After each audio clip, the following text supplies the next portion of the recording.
Hello, beautiful friends. Welcome to Crystal Tarot 1111. So, how many of you are sick and tired of hearing divine timing, divine timing, divine timing? I can hear all of the affirmative answers as we speak.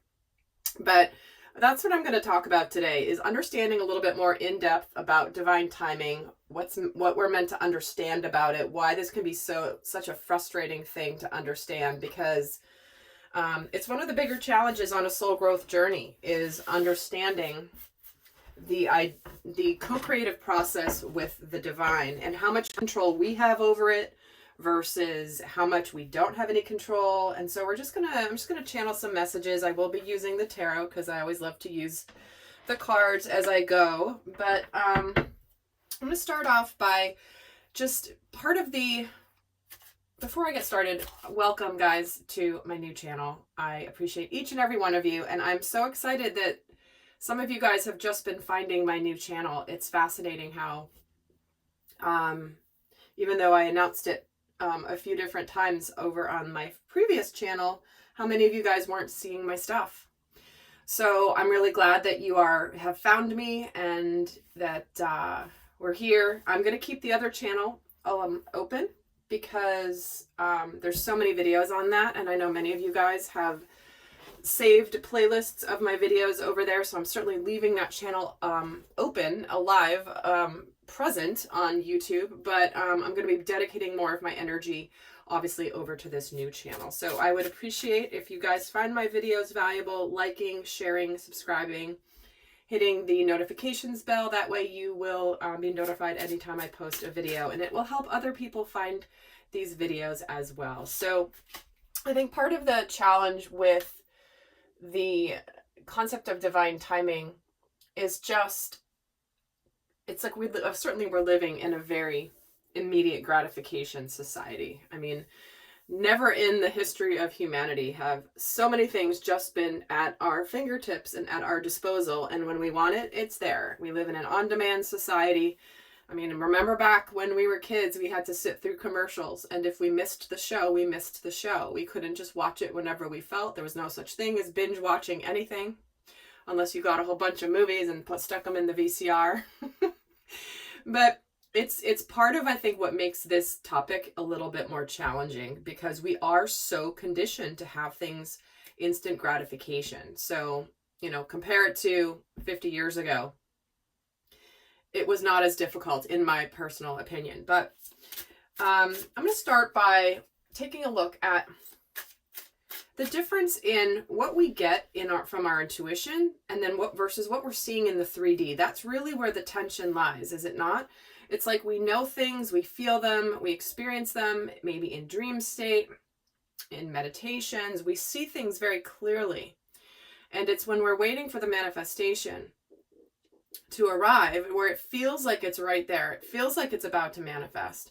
And here it is, all of a sudden, it's not manifest yet. And meanwhile, a year goes by and you feel like it's imminent and it's right there.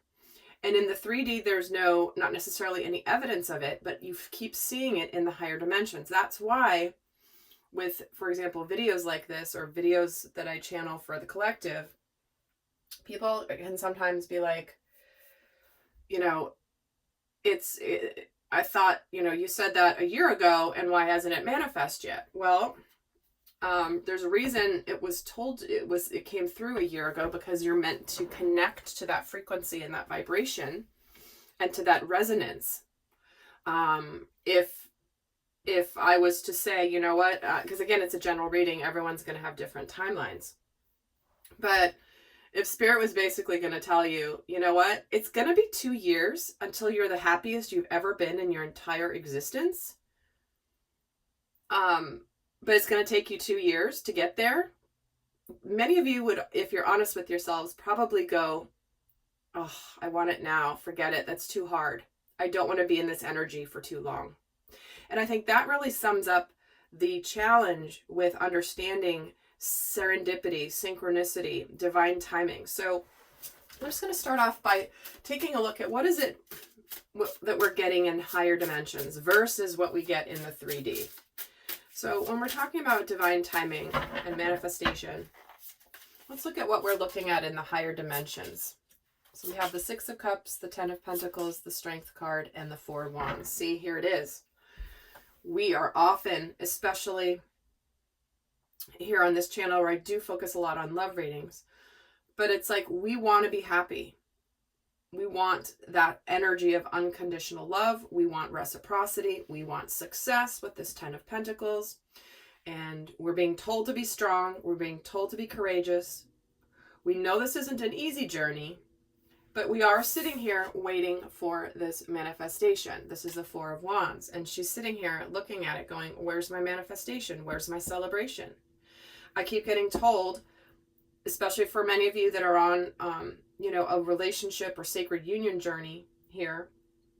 But even if you're not, this is where you're wanting something. You're wanting the success. You're wanting it to become tangible and real. And you're, again, being told that, hey, keep being strong. It's on its way. The manifestation is coming. Hang in there. You will get what you want. You will get what you've dreamt of since you were a little child, right? Again, this could be work-related, whatever it is that you're waiting on. But I know many of you are here looking at relationships, for example. So this is what we're being told in the higher dimensions, whether it's through videos like this, whether it's through our own meditations, whether it's through our dream space. And it's like in the higher dimensions, we are aware of this journey. So let's contrast that with what we see in the third dimension. Let's look at what the difference is between what we're, getting and what we're seeing in the third dimension. This card wants to come out. So we're getting the Hierophant. We're getting the Ten of Cups and the Two of Cups. Interesting. And then we get the Death card.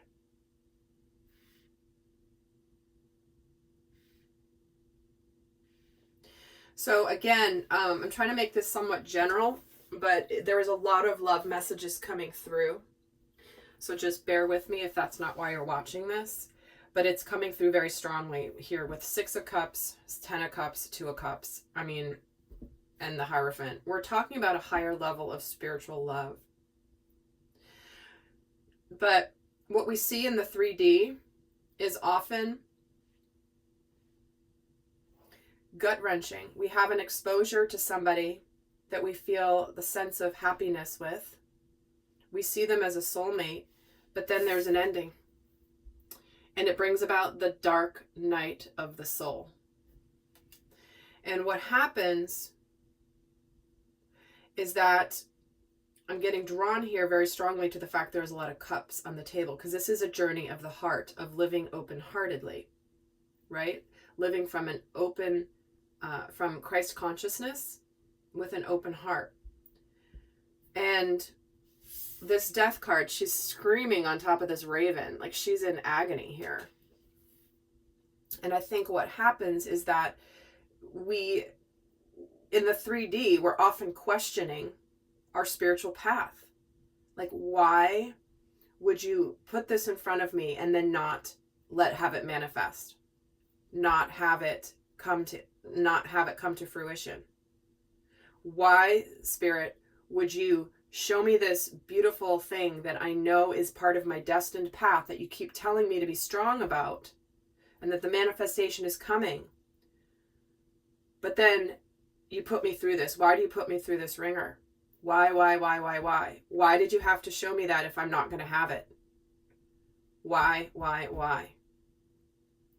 And so there's a real push-pull between having faith, knowing it's coming, feeling it in your heart space, and then where is it? Where is this person? When will they arrive? When will I have this? When will I be happy? And in the meantime, it's agonizing. And I know many of you guys will agree to that. And this is not, the soul growth journey is certainly not for the faint of heart. So let's see what's besides this. Let's see what makes this so difficult. Actually, before I do that, let's actually look at what you don't see that's happening. So what's going on around divine timing and the way the universe works that you're not privy to? What is it that you are not observing that's important for you to understand? What's going on behind the scenes? We have the Star card, we have the Tower card, we have the Sun card, and the Eight of Pentacles. Look at all these majors. So here is soul contracts, things that are destined. What's going on behind the scenes is that there needs to be a breakdown in order for there to be a breakthrough. Oftentimes what's going on behind the scenes that you may not see is massive changes, massive transformation, massive amounts of work being put into rebuilding someone's life. And because the Star is all about destiny, soul contracts, staying hopeful, aligning with what we're meant to be doing. And there needs to sometimes be a lot of things that have to be broken down, not only within ourselves, but in other people, in other situations, in certain circumstances. It's like in order to get this manifestation, a lot has to be dismantled first. So it's like we get that vision and we get that knowing of what's coming for us, but it doesn't arrive yet because there's a lot going on around, especially the masculine energy here with the Sun card. But that there is a lot of effort being put towards getting everything just in order. Everything has to be in its right place. So knowing it, feeling it, knowing it's coming, but then not having it there, it's because there's all these pieces of the puzzle that have to get put together. And sometimes in order for the puzzle pieces to come together, there has to be a destruction, a blow up so that it can be rebuilt. And that takes time. It doesn't just happen overnight. It's not like where there's we have the Death card here. This is that incredibly deep level of transformation that occurs when you hit the dark night of the soul. Now, I did not mention this earlier, but I am going to be going more in depth in the extended. I'm going to be giving you guys guidance here as well before I wrap this video up. But just a heads up, there will be an extended where what I'm going to look at is specific to the masculine and feminine energies, seeing where our distortions can impact this, how we are strengthening during this, and we're going to actually compare and contrast how our inner divine masculine and inner divine feminine energy will experiences the topic of divine timing and how we might slip into our distorted masculine or our distorted feminine. Those of you in my Soul Growth Accelerator know this type of reading that I'm talking about because I have a series in my program that is just like this. So that will be in the description box below, the link. But we still have more to go here. So part of what we don't see happening is all, like the fact that there is a gnome here and the fairies. It's not an accident that there are other forces outside of ourself that are doing the work as well. This isn't simply a matter of we do the work within ourselves and then when we're done doing our healing or then we get the manifestation. It's not that simple, right? There's a lot of support from the divine, from other beings of high consciousness that are helping work behind the scenes to make things happen. And there's a lot of fairies here as well surrounding this buck. So there are magical forces that you're not privy to, that you don't see, that help orchestrate and line things up as they're supposed to be for the optimum and best for all involved. So let's take a look at what people really think that divine timing is, the perception versus the reality. So what is the kind of the perception of divine timing that many of us have that causes us to have some of this heartache, basically? What is the perception of divine timing? The Wheel of Fortune, the Nine of Swords, and the High Priestess. So the perception here is that destiny is just going to take over and suddenly things are just going to move forward. And that there's things that we don't know. We are trusting our intuition.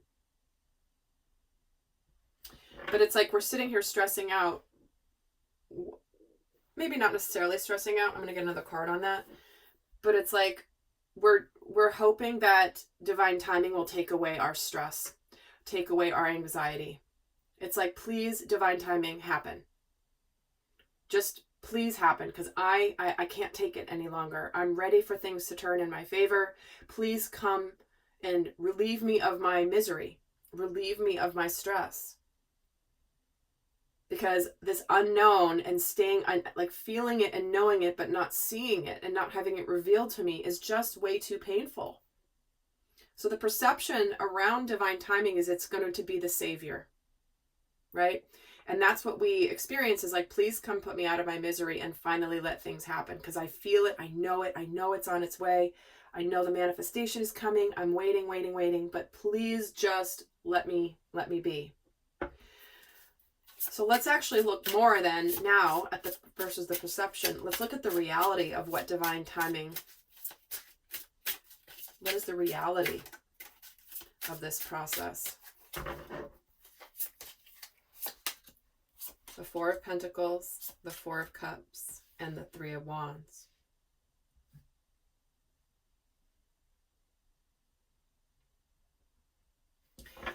Interesting message that's coming through here.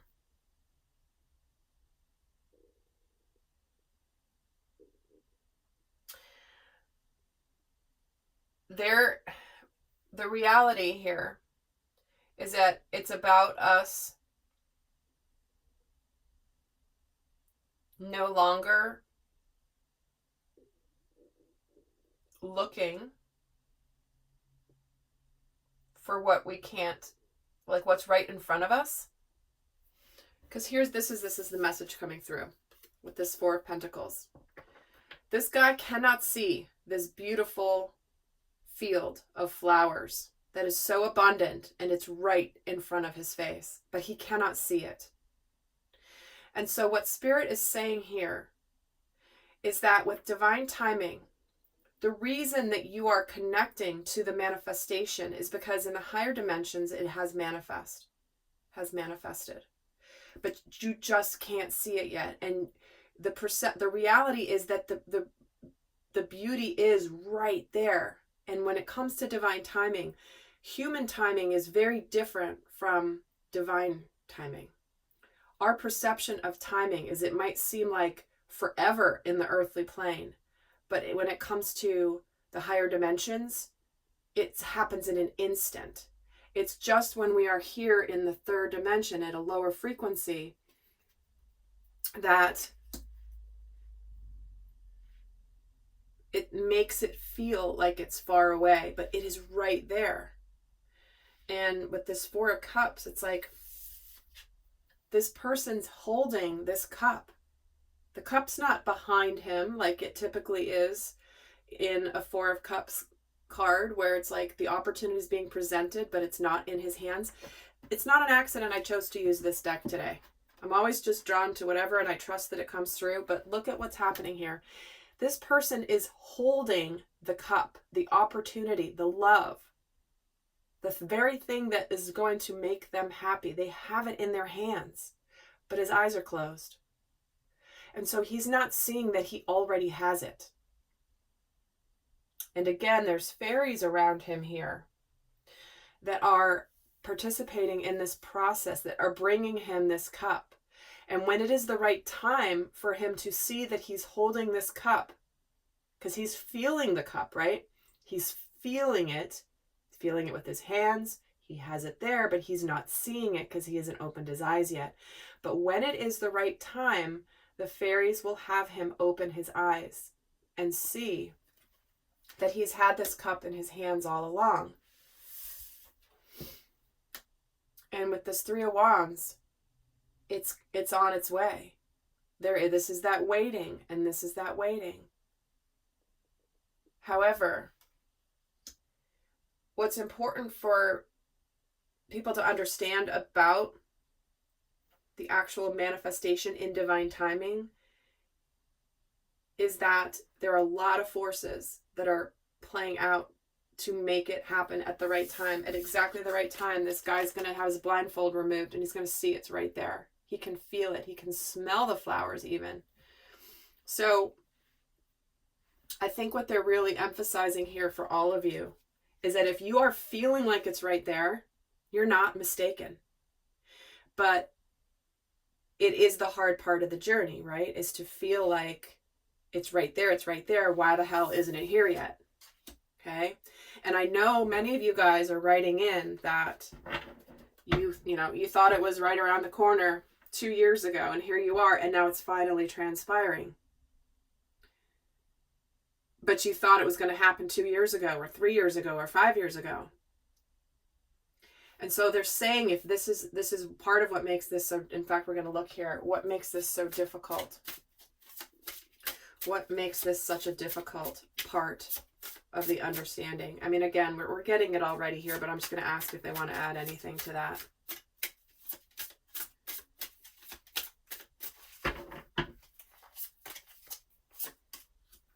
Queen of Pentacles, Six of Swords, the Hanged Man, and the Queen of Swords.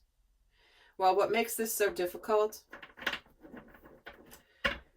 is that you know there's nothing you can do about it. You know that you're stuck here in this Hanged Man energy. You're wanting things to get better and easier. But in the meantime, it's beyond your control. You're needing to hang there like this Hanged Man and just wait for the seasons to turn. It's not an accident that this guy is this green leafy dude. So articulate, I swear. But he's this green growing guy, but he's surrounded by autumn leaves. And so he's waiting for his season to come off this tree and be ready. Because right now it's like he's missed the harvest. Things are kind of coming. He's not missed the harvest, but he's readier than the season is ready. And so what's hard is waiting for the seasons to become the right time. And knowing that there is success here, but you just have to wait. And some of you may really think of moving on from whatever this manifestation that you know is on its way is. Some of you might actually be thinking, you know what? I just want things to be easier. I want to cut this out. I don't want to be waiting here anymore. I want to feel like I'm powerful and that I can do this, but like, please, Lord, stop, right? Or it's like, can I just move on from this tension I'm feeling between what I know and what I'm not seeing? So let's get the guidance for you, because you just want things to crack on, right? You just want them to align, to just get going and get going quickly. So, like I said, in the extended, I'm going to break down how the masculine energy and the feminine energy will be exhibiting either how they're distorted or their divine masculine or feminine energy. We're going to it's going to be a way for you to check yourself to see, am I slipping back into the distortion? Am I slipping back into more of my shadow energy, or am I being still in my light? But that's going to be in the extended, but I'm going to give you guys some guidance for those of you not heading on to the extended. What is the best guidance beyond the understanding here about divine timing? What is the best guidance here?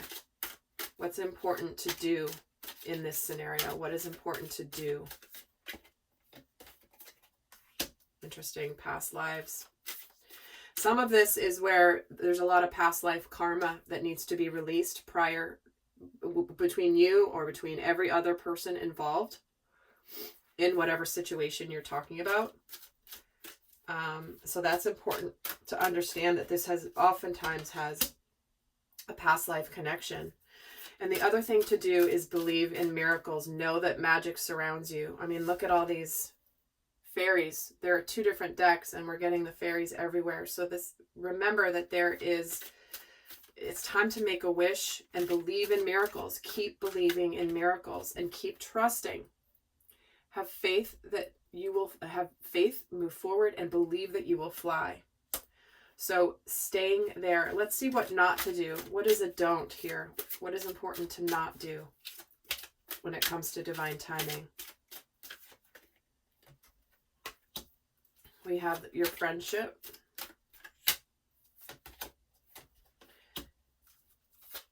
Imagination. Okay. And miracles. So what I'm getting from these,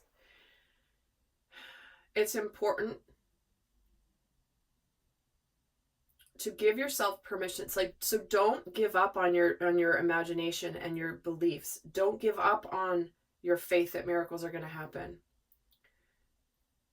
Don't worry about the how it's going to happen. This is about trusting the universe to line things up. This is also to stop listening to any family, any people that are negative Nellies.